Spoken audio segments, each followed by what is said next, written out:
క్రైస్తవ ఎడార్ల సెలయేర్లు జనవరి 20. నవ్వుట కంటే దుఃఖపడుట మేలు. ఏలయనగా ఖిన్నమైన ముఖము హృదయమును గుణపరచును. ప్రసంగి 7:3. విచారం దేవుని కృప క్రిందికి వస్తే అది మన జీవితాన్ని ఎన్నో విధాలుగా ఫలభరితం చేస్తుంది. ఆత్మలో ఎక్కడో మరుగుపడిపోయిన లోతుల్ని విచారం వెలికి తీస్తుంది. తెలియని సమర్థతలను, మర్చిపోయిన అనుభవాలను వెలుగులోకి తెస్తుంది. నవ్వుతూ త్రుళ్ళుతూ ఉండే వాళ్ళలో లోతు ఉండదు. తమలోని సంకుచితత్వాన్ని వాళ్ళు గ్రహించుకోలేరు. ఆత్మ అనే నేలను దున్ని పూడుకుపోయిన సారవంతమైన మట్టిని పైకి తీసే దేవుని నాగలే దుఃఖం. అందువల్ల పంటలు బాగా పండుతాయి. మనం పాపంలో పడకుండా మహిమ జీవితాలే గడుపుతూ ఉన్నట్టయితే దేవుని సంతోషం అనే మందమారుతమే మనలోని నిపుణతలను వెలికి తీసే సాధనమయ్యేది. కానీ ఈ పతనమైన లోకంలో మనకు అర్థమయ్యేలా చేయడానికి దేవుడు ఎన్నుకున్న సాధనం నిరాశతో కలుషితం కాని విచారమే. విచారంలోనే మనం దీర్ఘంగా లోతుగా ఆలోచిస్తాము. విచారం మనల్ని మెల్లగా తరచి మన హృదయాలను, అభిప్రాయాలను తలపోసుకుంటూ సాగేలా చేస్తుంది. పరలోకపు జీవితంలోని మాధుర్యాలను మనలో పుట్టించేది విచారమే. దేవుని కొరకు, తోటి మానవుల కొరకు సేవ చేయడం అనే మహాసముద్రంలో మన సమర్పణ నౌకని నడిపించడానికి మనల్ని ప్రోత్సహించేది విచారమే. ఒక గొప్ప పర్వత శ్రేణి దగ్గర కొందరు సోమరి జనం నివసిస్తున్నారు. ఆ పర్వతాల లోయలోనూ దారులను వాళ్ళెప్పుడు పరిశోధించడానికి పూనుకోలేదు. ఒకరోజు ఆ ప్రాంతంలో పెను తుఫాను వచ్చింది.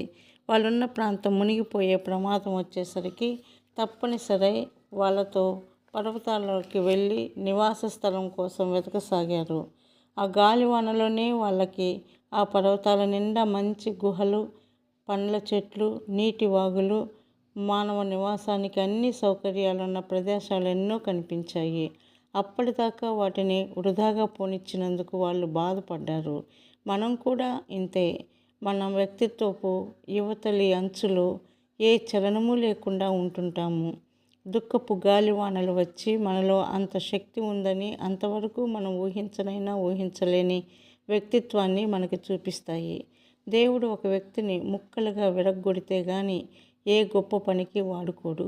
యాకోబుకున్న అందరు కొడుకుల కంటే యోసేపు ఎక్కువ దుఃఖాన్ని అనుభవించాడు. ఇదే అతన్ని అనేక జనాంగాలకి అన్నదాతగా నిలబెట్టింది.